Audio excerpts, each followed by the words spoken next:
Hello friends, welcome back to my YouTube channel.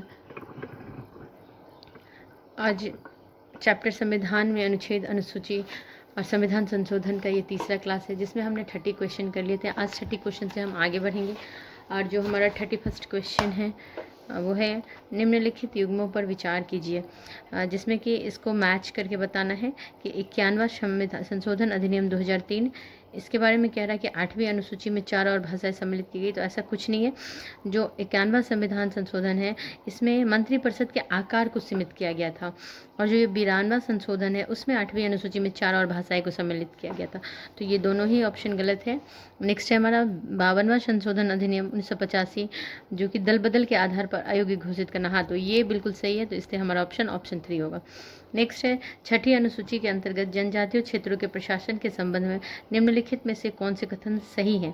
6ठी अनुसूची के अधीन जनजातीय क्षेत्र संबंधित राज्य के कार्यकारी प्राधिकार के अंतर्गत नहीं आते हैं। ऐसा नहीं है, गलत है। राष्ट्रपति के पास जनजातीय क्षेत्रों का गठन और पुनर्गठन करने का अधिकार होता है, ये भी गलत है। प्रत्येक स्वायत्त जनजातीय क्षेत्र में नामित और निर्वाचित सदस्यों वाली जिला परिषद होती है, तो ये बिल्कुल सही है। जिला परिषदों को केवल राज्यपाल की सहमति से ही भू राजस्व एकत्रित करने का अधिकार है, तो इसका ऑप्शन सी होगा। फ्रेंड्स, अगर आप डिस्क्रिप्शन पढ़ना चाहेंगे तो वीडियो को जूम करके आप बिल्कुल पढ़ सकते हैं। मैं अगर डिस्क्रिप्शन बताऊंगी तो ये बहुत लंबा वीडियो चला जाएगा, इसीलिए मैं डिस्क्रिप्शन नहीं बता रही हूँ। मैं बस ऑप्शन के थ्रू जा रही हूँ, जहाँ ज़रूरत पड़ती है तो मैं उसे डिस्क्राइब कर लेती हूँ। नेक्स्ट है हमारा 10वीं अनुसूची में दिए गए प्रकरणों से भिन्न अन्य प्रकरणों के लिए राज्य विधानसभा के सदस्यों की निर्भरता का प्रश्न तय किया जाता है राज्यपाल द्वारा। नेक्स्ट है निम्नलिखित में से कौन से विषय संविधान की 7वीं अनुसूची में राज्य सूची के अंतर्गत आता है। तो जैसे कि मैंने पिछले बताया है कि जो हमारी जो सूचियां हैं वो एक तो संघ सूची है, दूसरा है राज्य सूची और तीसरा है समवर्ती सूची। तो इसकी कुछ इसके अंतर्गत जो कुछ भी आता है इसमें पूछ रहा है कि 7वीं अनुसूची में राज्य सूची के अंतर्गत आता है क्या, कौन से विषय। तो शिक्षा तो नहीं, शिक्षा नहीं आती है। शिक्षा जो है वो संघ सूची के अंतर्गत, समवर्ती सूची के अंतर्गत आती है। यहाँ राज्य सूची की बात हो रही है तो ये भारत में तीर्थ यात्रा और कृषि, ये दोनों ही राज्य सूची के अंतर्गत आती है, तो इसका ऑप्शन डी होगा। नेक्स्ट है हमारा 7वीं अनुसूची में समवर्ती विषयों में से संबंधित कार्यकारी शक्तियों के संबंध में निम्नलिखित कथनों पर विचार कीजिए। समवर्ती विषय पर कोई कानून आमतौर पर संघ द्वारा अधिनियमित एवं कार्यान्वित किया जाना होता है। नहीं, समवर्ती सूची के अंतर्गत किसी अंतर्राष्ट्रीय संधि को लागू करने के लिए कोई कानून संसद द्वारा अधिनियमित किया जाता है, किंतु राज्य द्वारा कार्यान्वित किया जाता है। तो नहीं, इसका ना तो 1 सही है ना ही 2 सही है। तीसरा नेक्स्ट है हमारा संविधान की 12वीं अनुसूची निम्नलिखित में से किसे नगर पालिकाओं की परिधि में रखती है। शहरी गरीबी उन्मूलन, तो बिल्कुल सही। सार्वजनिक स्वास्थ्य और सैनिटेशन, ये भी सही है। और भूमि उपयोग का विनियमन, तो ये भी सही है। तो ऑप्शन 1, 2, 3 होगा। क्वेश्चन नंबर 36 हो गया हमारा। अब जो नेक्स्ट है वो है 37। 10वीं अनुसूची के निम्नलिखित प्रावधानों पर विचार कीजिए। सदन का निर्दलीय सदस्य यदि किसी राजनीतिक पार्टी में सम्मिलित हो जाता है तो वो अयोग्य हो जाता है, बिल्कुल सही। राजनीतिक पार्टी का सदस्य किसी भी परिस्थिति में पार्टी के निर्देशन के विपरीत सदन में मतदान से अनुपस्थित नहीं रह सकता, तो नहीं, ऐसा नहीं है। यदि कोई नामित या नाम निर्देशित सदस्य 6 महीने के अंदर किसी राजनीतिक दल में सम्मिलित हो जाता है तो वह अयोग्य हो जाता, नहीं, ऐसा नहीं है। तो इसका ऑप्शन 1 है। नेक्स्ट है हमारा 73वें संविधान संशोधन अधिनियम द्वारा किए गए प्रावधान के अनुसार ग्राम सभा निम्नलिखित में किससे मिलकर बनने वाला निकाय है। तो ग्राम स्तर पर पंचायत के क्षेत्र में सभी पंजीकृत मतदाताओं से। जो ऑप्शन 1 है वह है पंचायत क्षेत्र के अंतर्गत आने वाले गांव के सभी वयस्क सदस्यों से। ऐसा नहीं है, पंजीकृत जो है ये बहुत ही इंपॉर्टेंट टर्म है, पंजीकृत मतदाताओं से। तो ऑप्शन बी सही होगा। नेक्स्ट है हमारा भारत के संविधान के अंतर्गत आर्थिक योजना का विषय क्या है। राज्य सूची में, संघ सूची में या समवर्ती सूची में। तो ये जो आर्थिक योजना है ये समवर्ती सूची के अंतर्गत आती है। नेक्स्ट है हमारा 73वें संविधान संशोधन अधिनियम के संबंध में निम्नलिखित कथनों पर विचार कीजिए।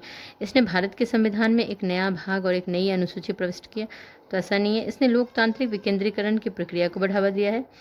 इसने भारत के संविधान में एक नया भाग और एक नई अनुसूची प्रविष्ट की है। 73वें से, हाँ, तो बिल्कुल सही है। इसने लोकतांत्रिक विकेंद्रीकरण की प्रक्रिया को बढ़ावा दिया है, बिल्कुल सही है। इसने पंचायती राज संस्थाओं को संविधान के अंतर्गत वाद योग्य हिस्से के अधीन लाया, तो बिल्कुल सही। ऑप्शन ए 1, 2, 3 सारे ही सही हैं इसमें। नेक्स्ट है हमारा अनुच्छेद 164 में यह प्रावधान है कि कुछ राज्यों में आदिवासी मामलों का एक प्रभारी मंत्री हो जो अतिरिक्त रूप से अनुसूचित जातियों और पिछड़े पिछड़े वर्गों के कल्याण या किसी अन्य कार्य का प्रभारी भी हो सकता है। यह प्रावधान निम्नलिखित में से किन राज्यों पर लागू है? तो ये छत्तीसगढ़, झारखंड, मध्य प्रदेश और उड़ीसा, इन चारों राज्यों में, बिहार इसके अंतर्गत नहीं है। छत्तीसगढ़, झारखंड, मध्य प्रदेश और उड़ीसा। चूँकि बिहार और झारखंड दोनों एक ही था, इसमें बिहार नहीं होगा। ऑप्शन 1, 2, 3, 4 ये केवल एक के साथ जाएंगे। नेक्स्ट है हमारा 73वें संविधान संशोधन अधिनियम के संदर्भ में निम्नलिखित में से कौन से कथन सही है? ये सभी राज्यों के लिए अनिवार्य रूप से त्रिस्तरीय पंचायती राज संरचना का प्रावधान करता है। नहीं, यद्यपि ग्राम पंचायत सदस्यों को प्रत्यक्ष रूप से निर्वाचित किया जाता है, मध्यवर्ती और जिला पंचायत सदस्य परोक्ष रूप से निर्वाचित किए जाते हैं। बिल्कुल नहीं। अनुसूचित जाति, अनुसूचित जनजाति के लिए आरक्षित सीटों को छोड़कर विशेष रूप से 1/3 सीटें महिलाओं के लिए आरक्षित हैं। तो नहीं, इसका तीनों में से कोई नहीं होगा, उपयुक्त में से कोई नहीं, ये ऑप्शन सही होगा। नेक्स्ट है हमारा 73वें संशोधन अधिनियम के प्रावधान निम्नलिखित में से किन राज्यों पर लागू नहीं होते हैं?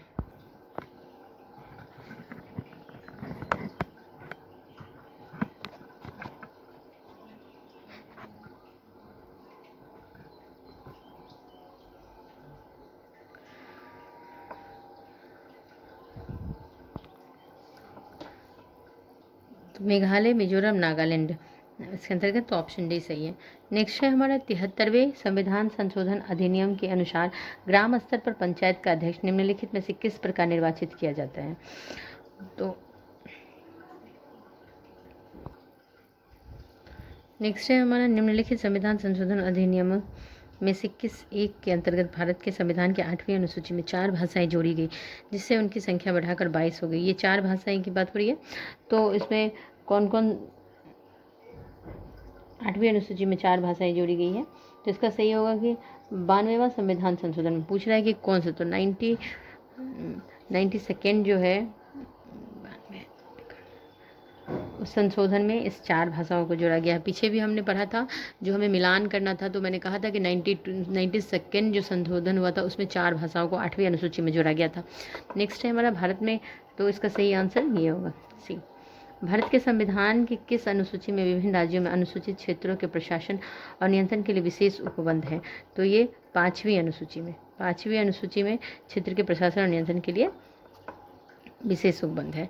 तो फ्रेंड्स, आज के इस वीडियो को हम यहाँ ही रखेंगे। आगे की जो क्वेश्चन है वो हम नेक्स्ट क्लास में करेंगे। Thank you.